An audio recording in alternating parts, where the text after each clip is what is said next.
বিসমিল্লাহির রহমানির রহিম।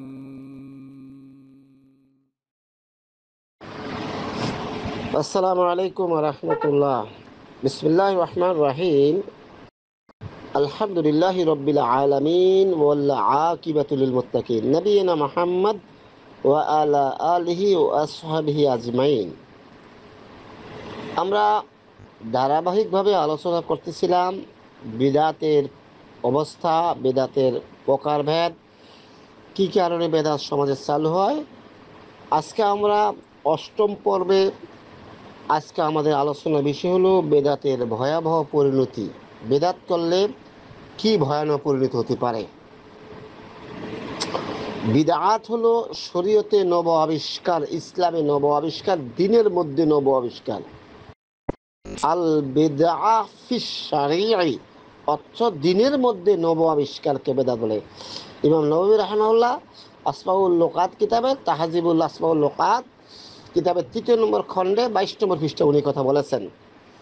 তো যাই হোক, আজকে হলো বিদআতের ভয়াবহ পরিণতি। রাসূল সাল্লাল্লাহু আলাইহি ওয়াসাল্লামকে আল্লাহ পাক জানিয়ে দিয়েছেন, বলেছেন, হে মুহাম্মদ সাল্লাল্লাহু আলাইহি ওয়াসাল্লাম, আমি কি আপনাকে জানিয়ে দিব কারা অধিক কষ্ট, অধিক কর্ম করার পরেও তাদের ইবাদতটা কাল কিয়ামত মাঠে কোনো কাজে আসবে না, বরং তারা জাহান্নামের খড়ি হবে। কোরআনুল কারীমের সূরাতুল কাহাফের ১০৩ এবং ১০৪ নম্বর আয়াতে আল্লাহ বলছেন, আউযু বিল্লাহি মিনাশ শাইতানির রাজিম, কুল হাল নুনাব্বিউকুম বিল আখসারিনা আমালা। কুল বলো, হাল নুনাব্বিউকুম, আমি কি তাদের হাল অবস্থা জানিয়ে দিব। হাল মানে অবস্থা, নুনাব্বিউকুম বিল আখসারিনা আমালা, অধিকাংশ মানুষের অবস্থাটা কি আমি জানিয়ে দিব। তারা অধিক ইবাদত করার পরেও তারা জাহান্নামের খড়ি হয়েছে। কারা? এই ব্যাপারে সহিহ বুখারীর ২৬৯৭, মুসলিমের ১৭১৮, মেশকাত ১৪০ নম্বর হাদিস। রাসূল আকরাম সাল্লাল্লাহু আলাইহি ওয়াসাল্লাম বলেছেন, মান আহদাসা ফি আমরিনা হাযা মা লাইসা মিনহু ফাহুয়া রাদ।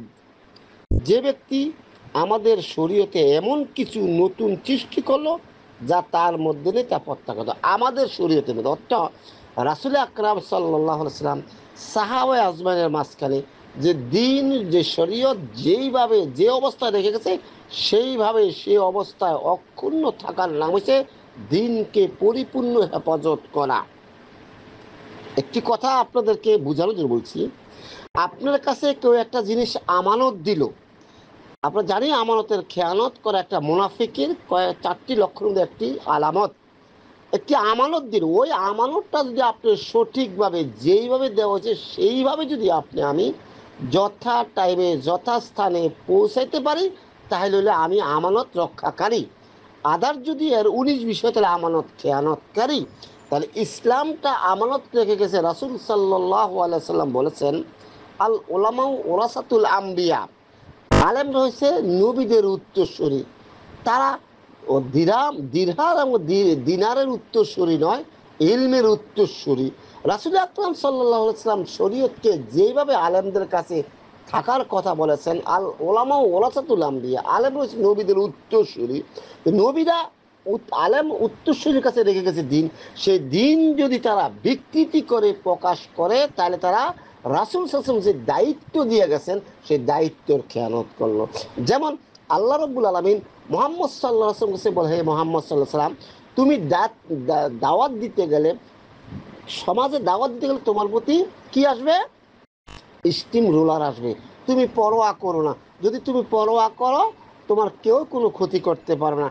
আর যদি তুমি অধিকাংশ লোকের পদাঙ্ক অনুসরণ করো, তাহলে তুমি আমানতের খেয়ানত করলা। এখানে আল্লাহ রাব্বুল আলামিন এই কথা বলছে, আমানতের খেয়ানত। কিন্তু ঠিক মুহাম্মদ সাল্লাল্লাহু আলাইহি ওয়াসাল্লাম যে শরীয়ত রেখে গেছেন, সেই শরীয়তের খেয়ানত যদি আলেমরা করে, তাহলে আমরা কি করলো? আমানতের খেয়ানত করলো। আর আমানতের খেয়ানত করলে তাদের পরিণত হবে জাহান্নাম। সেই কথাই রাসূল সাল্লাল্লাহু আলাইহি ওয়াসাল্লাম বলছেন, ফাহুয়া রাদ, সেটা প্রত্যাখ্যাত, গ্রহণ করা হবে না। এই ব্যাপারে আপনার মুজামুল আওসাত 4202 নম্বর, সহিহ তারগিব 54 নম্বর হাদিসে বলা হচ্ছে, ইন্নাল্লাহ হাজাবুত তাওবাতা আন কুল্লি সাহিবিল বিদআ হাত্তা ইয়াদা বিদআ। নিশ্চয়ই আল্লাহ বিদাতির তওবার দরজা বন্ধ করে দেন যতক্ষণ না সে তার বিদাতি কর্ম পরিহার করে। তার মানে বিদাতির তওবা সে তকদিরে নাই, এই জন্য সে বেদাত করে আর সে মনে মনে করে যে আমি এটাকে সওয়াবের কাজ করেছি।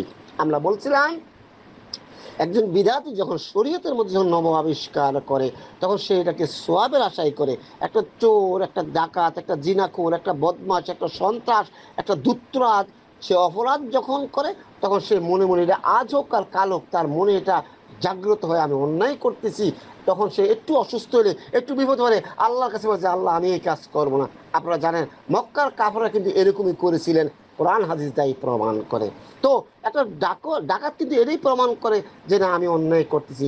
কিন্তু যারা শরীয়তের মধ্যে দিনের মধ্যে নব আবিষ্কার করছে তারা কিন্তু এটা ভাবে না, তারা বলে খুব ভালো কাজ করছি।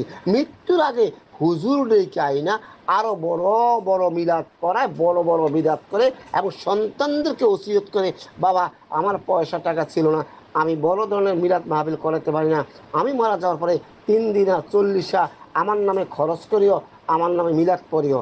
দেখছেন বেদাতের যে তাদের সাথে যে আড়াল দেওয়াল হয়েছে, কি তারা বিদাত করার কারণে তাদের তকদিরে তওবা জোটে না। তো সুতরাং আমাদেরকে কাল ক্ষেপণ না করে বেদাত পরিহার করতে হবে। আল্লাহ পাক আমাদেরকে বুঝার তৌফিক দান করুক।